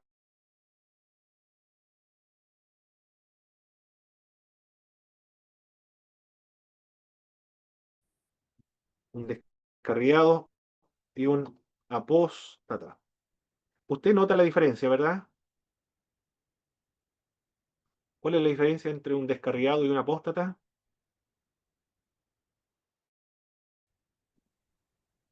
Que un apóstata niega la fe y un descarriado sigue creyendo, Muy solo bien, deja de hermana. negarse. Claro, deja de congregarse. El descarriado es una persona que puede ser que tiene problemas con los vicios, con el cigarro, por ejemplo, o tiene problemas también con el alcohol igualmente. eh, Tiene problemas de carácter, le da vergüenza ir a la iglesia porque tiene un mal carácter, está peleado con un hermano, o peleó con el pastor, le llamó la atención y él respondió mal, entonces le da vergüenza, no quiere ir más. ¿Por qué otras razones se van los hermanos de la iglesia? Por inmadurez también, porque no le gustó cómo pintaron la iglesia, no le gustó las bancas, no le gustan los, los himnos, los coros que cantan, no le gustó cómo pintaron el techo o por fuera de la iglesia, eh, porque no lo saludaron. Bueno, hay muchas razones por las cuales se descarría alguien. Pero cuando está en la calle y ve a un grupo de hermanos desfilando, predicando el evangelio, se pone a llorar. ¿Por qué se pone a llorar ese hermano descarriado? Porque en su espíritu está vivo, es sensible a las impresiones del espíritu, porque lo ha tocado la alabanza, ha recordado cuando él salía a predicar a la calle. Por eso llora. El apóstata le da lo mismo. Ve a alguien que está predicando en la calle o pasa un grupo de hermanos predicando, le da lo mismo porque un apóstata no cree en nada de lo que dicen los que salen a predicar. Es diferente un descarriado. Un descarriado no ha negado la fe, sigue creyendo. Está enojado con todo el mundo nada más, con el portero, con el pastor, con los pasilleros, con todo el mundo. Pero con Dios no está enojado. Ahí está la diferencia. Se captó bien la diferencia entonces. Perfecto. Eso está bien. La evaluación ahora de los pasajes bíblicos, siguiendo lo que nos comenta el autor que ustedes utilizaron para hacer su informe de lectura. No importa, mis hermanos, que nos pasemos un momento de la hora, porque esta es la última clase, de hecho, y después ya no tenemos una segunda parte de clase, solamente rinden el examen,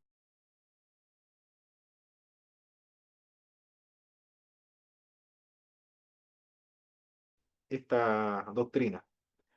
Pablo declara que ningún factor externo puede separarlo del amor que es en Cristo Jesús, pero no elimina la posibilidad de la autoexclusión. Bueno, ustedes leyeron esta parte de lo que dice Leo Garrett. Y otros pasajes también, nadie los puede separar del amor que es en Cristo Jesús. Nadie podrá apartarlo de la mano de Jesús. No necesariamente excluye la posibilidad de que los propios creyentes puedan quitarse ellos mismos de la mano de Jesucristo. Por otra parte, Mateo capítulo capítulo 7, verso 21 al 23, los creyentes de los cuales se dice nunca os conocí, parece que nunca fueron cristianos ellos. Por lo tanto, no se puede utilizar el sentido de que cayeron de la gracia.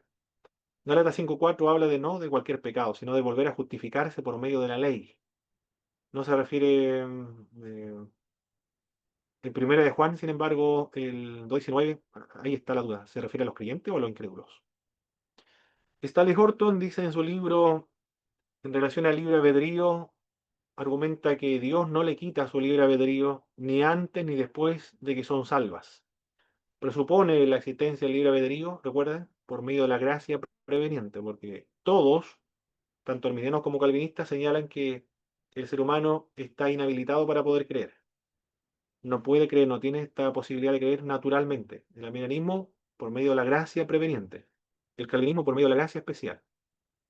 Respecto a la seguridad de la salvación, porque de eso estamos trabajando acá en esta clase, tanto calvinistas como arminianos se encuentran en la misma situación.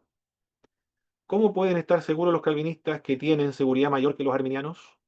¿Cómo pueden estar seguros de que forman parte de los elegidos mientras no hayan llegado al cielo? No pueden estar seguros de que son elegidos, porque de hecho en el cielo se van a encontrar con la sorpresa que el Señor le va a decir, apartado de mí, hacedores de maldad, nunca os conocí.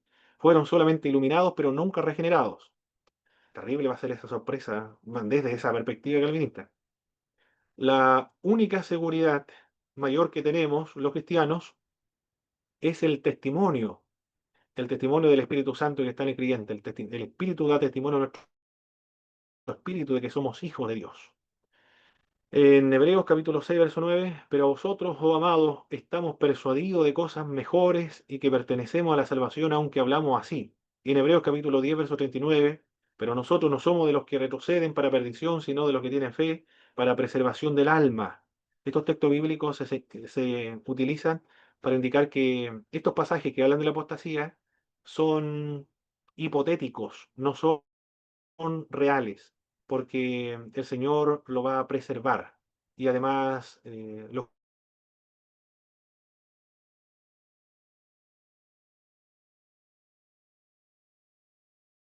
que tienen fe para preservación del alma. Bueno, siempre la perspectiva mirana está ahí desde la fe. Mientras crean, sigan siendo creyentes. El Craig Kinner interpreta esos pasajes bíblicos considerando el contexto de la época. De los moralistas romanos utilizaban estos recursos con la finalidad de alentar un aspecto positivo de la conducta de los destinatarios de una carta. En este caso, cuando el escritor de Hebreo le dice, pero nosotros no somos de los que retroceden para perdición, sino de los que tienen fe para preservación del alma, es un recurso retórico utilizado por el escritor para animar a los creyentes a no cometer el pecado de la apostasía. No le está diciendo que no va a cometer el pecado de la apostasía, o no le está afirmando ni asegurando de que no va a cometer pecado de apostasía, porque si el autor de Hebreos está seguro de que no se puede cometer el pecado de la apostasía, entonces nunca escribe la obra de Hebreo. Escribió el libro de Hebreo precisamente para evitar cometer este pecado de la apostasía. Es simplemente un recurso retórico que ya utilizaban los moralistas greco-romanos de la antigüedad. Bien, continuemos entonces a la siguiente, el último punto. Aquí ahora vamos a sistematizar y yo le voy a enviar un resumen de un libro de, del editor Matthew Pinzón, La seguridad de salvación. 4 puntos de vista. Es una obra muy buena, mis hermanos. Yo lo recomiendo que lo adquieran, que lo estén leyendo,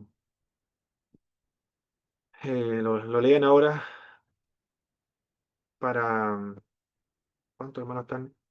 Ahí se unió alguien más. Lo compren para las vacaciones de invierno. 2 semanas tienen, creo o 2 semanas creo que tienen de vacación ahora. La seguridad de salvación, de Matthew Pinzón. Y esta obra presenta los 4 puntos de vista. El, el calvinismo clásico es uno de ellos, el calvinismo moderado, el arminianismo reformado, el arminianismo wesleyano. Aquí voy a ajustar mi fondo otra vez. ¿Cómo se ve? Hasta que se ve bien. El calvinismo clásico. ¿Qué dice el calvinismo clásico? Y ahora usted ya va a poder entender el calvinismo y ya no va a ser tan prejuicioso en cuanto al calvinismo, ni el miranismo tampoco. El calvinismo dice que con respecto a esta doctrina de la salvación no se puede perder. Es imposible que se pierda. Es decir, lo que implica eso, imagínese de que se pierda la salvación para un calvinista. ¿Cuáles son las implicancias de que se pierda la salvación para un calvinista? Si la salvación se pierde para un calvinista, implica que Dios no es soberano, porque fue incapaz eh, o no pudo ejercer su soberanía sobre aquel escogido. Significa que Dios no es todopoderoso, porque no pudo preservarlo hasta el fin. Fue incapaz, porque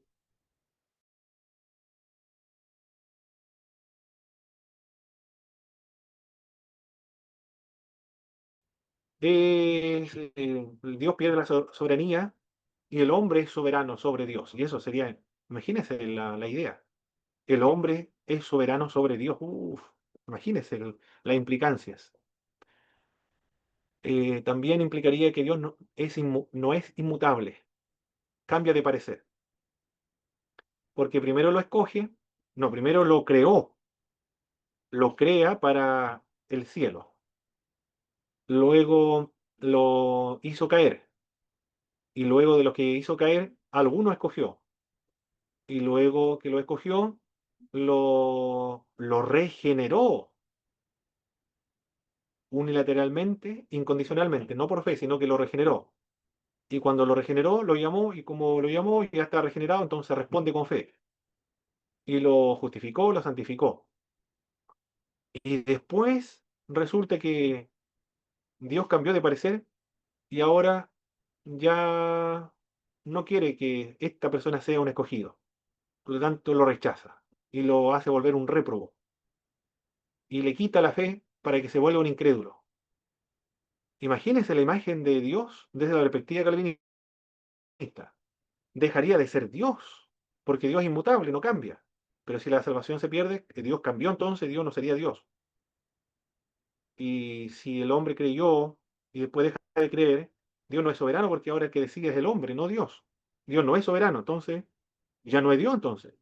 No es todopoderoso porque fue incapaz de preservarlo. Entonces ya no es Dios, porque Dios es todopoderoso, es soberano y también Dios es inmutable. ¿Se da cuenta ustedes, mis hermanos, cuando un calvinista escucha a un arminiano que dice, claro que la salvación se puede perder, se puede caer de la gracia? Los arminianos creen en otro Dios. En realidad creen en un Dios distorsionado, un Dios no bíblico, no son bíblicos. Es una herejía. Claro, si lo presentas de la perspectiva calvinista, evidentemente que sí, siguiendo esa lógica, por supuesto que sí. Entiende entonces por qué es imposible que el calvinista crea que la salvación se puede perder. En ese sentido, porque Dios lo ha escogido incondicionalmente. El otro punto del calvinismo moderado,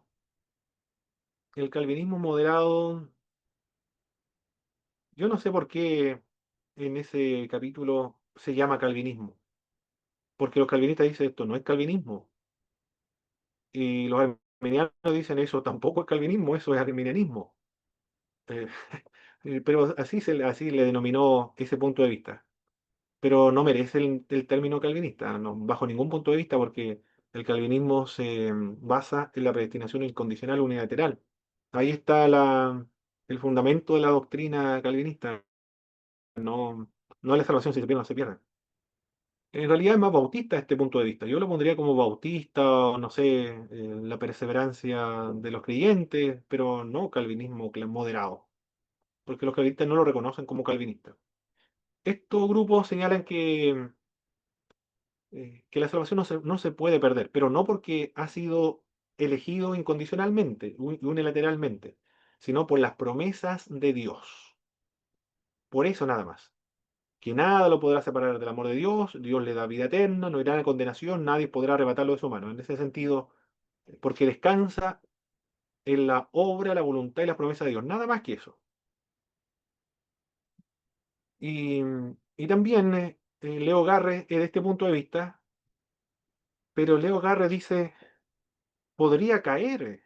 En los textos de Hebreos existe esa posibilidad de caer, pero no caerá, porque el poder de Dios lo hace que preserve, lo preserva en la fe. Pero el creyente debe seguir creyendo. En ese sentido, lo mismo que dicen los arminianos.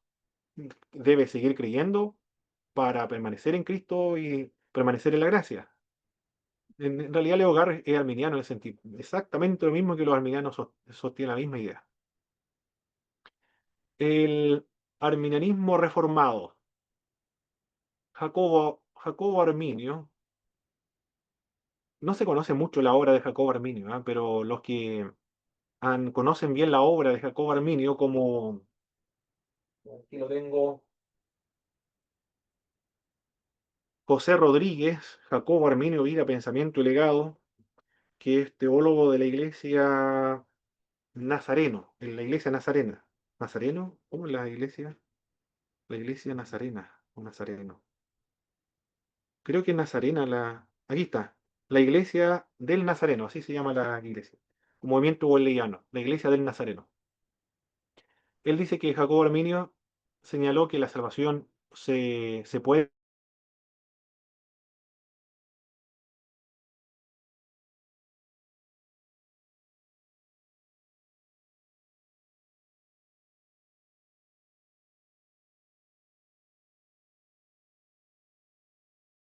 Aquí lo voy a anotar mejor porque para que no se olvide. Esto es irrevocable. El arminianismo wesleyano, John Wesley, dijo: cuando la persona deja de creer, cae de la gracia. Y esto es irrevocable.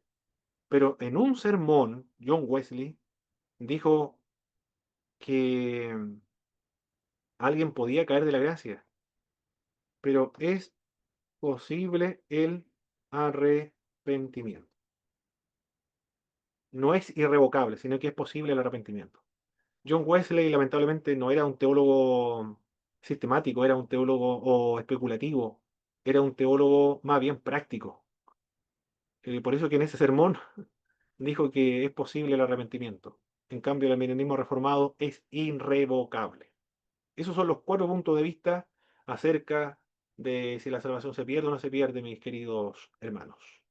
¿Con cuál de todos estos puntos de vista usted se siente más cómodo o más representado? Y en su iglesia, ¿con cuál de estos puntos se siente más representado, por favor? O si lo conocen, quizás ni siquiera lo conozcan. Por favor, me gustaría que me indicaran su pensamiento y el de su denominación.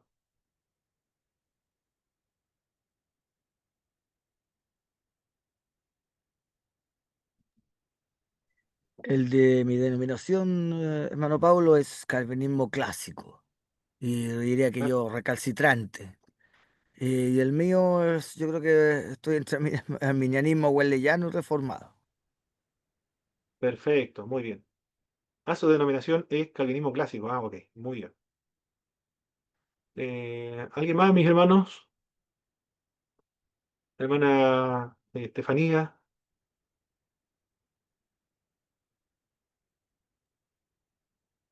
hermano Alex, adelante. Herma- Hermano Paulo, en la denominación que participo es arminiana wesleyana, creo yo que es wesleyana, ¿ya? Ya. Eh, o reformada. En realidad, como que ese punto con lo que usted mencionó de Wesley me dejó ahí un poco como, no sé si están así, como que la nuestra iglesia lo tenga como tan claro. Pero yo, si bien viendo estas 4 posiciones, creo que me tiendo más también al arminianismo wesleyano. O sea, que podría Muy haber bien. un estado en el que se pueda caer de la gracia y, no sé, y el Señor tenga misericordia nuevamente, ¿no? Algo así, ¿sí? Ah, ok. Se pegó la imagen, se pegó. Perfecto. Muy bien. Hermano Eliazar.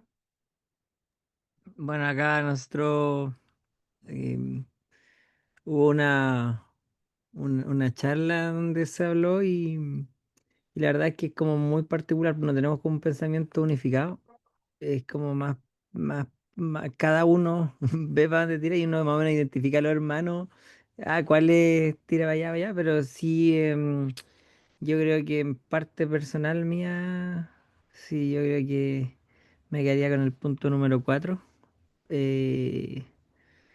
3, 4 por ahí, pero yo creo que más Ah, 4. ok. Sí, Ah, pero ok. la iglesia como posición definida, no tiene no tenemos como algo definido. Ah, muy bien, muy bien. Perfecto. Muy bien, lo importante, mis hermanos, es conocer cada uno de los puntos. El calvinismo clásico, el moderado. En el calvinismo clásico no, no enseñan de que uno es escogido y participa en la iglesia y puede vivir como quiera, total la salvación no se va a perder nunca. Eso no creen los calvinistas clásicos. Nadie, ningún calvinista clásico enseña eso. La evidencia, de hecho, de que ha sido un escogido de Dios es porque practica la santidad, de hecho. Los hipercalvinistas sí, ellos sí. Aunque incluso algunos de los hipercalvinistas señalan que si se pierde la fe, no importa, va a ser siempre salvo, porque la fe inicial nada más para salvación y después nunca se vuelve a perder jamás. Ni tampoco el arminianismo boliviano enseñan. Hermano Cristian, adelante. Que entonces esa es mi iglesia, la que acaba de nombrar usted, hipercalvinismo. Oh, Dios mío, señor. Ni siquiera el clásico. Muy bien.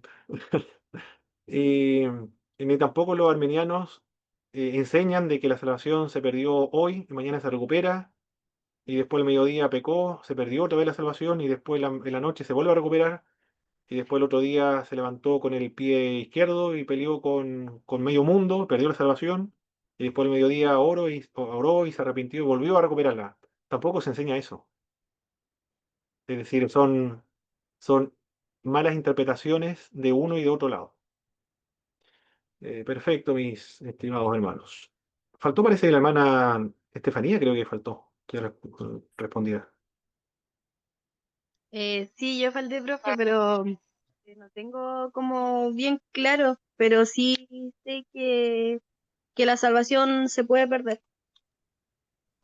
Ah, perfecto, muy bien. Hermano Cristian, lo último antes ya de estar Quería hacer una despidiéndonos. consulta, Marco ¿Sí? Pablo. ¿El hijo pródigo en qué categoría cae del arminianismo? ¿Es como viene siendo huelellano? Hay una recomendación, mi hermano Cristian. Bueno, para todos los hermanos igual le va a igual. Un, es un principio de interpretación bíblica. Esto se aprende en hermenéutica y exégesis. Un principio de la interpretación bíblica dice lo siguiente: nunca basar una doctrina en una parábola, porque una parábola tiene otra finalidad, de enseñar solamente una verdad muy particular, pero no se puede fundar una doctrina en una parábola. Por lo tanto, siguiendo ese principio de interpretación, hermano Cristian, yo no diría si habla de calvinismo o calvinismo, porque es una parábola. En realidad está hablando de otro tema, no está hablando acerca de ese tema en particular, porque es una parábola, incluso también una parábola. Sí, claro. Tampoco se debe basar doctrina en una parábola. Ya. Muchas gracias, Hay hermano.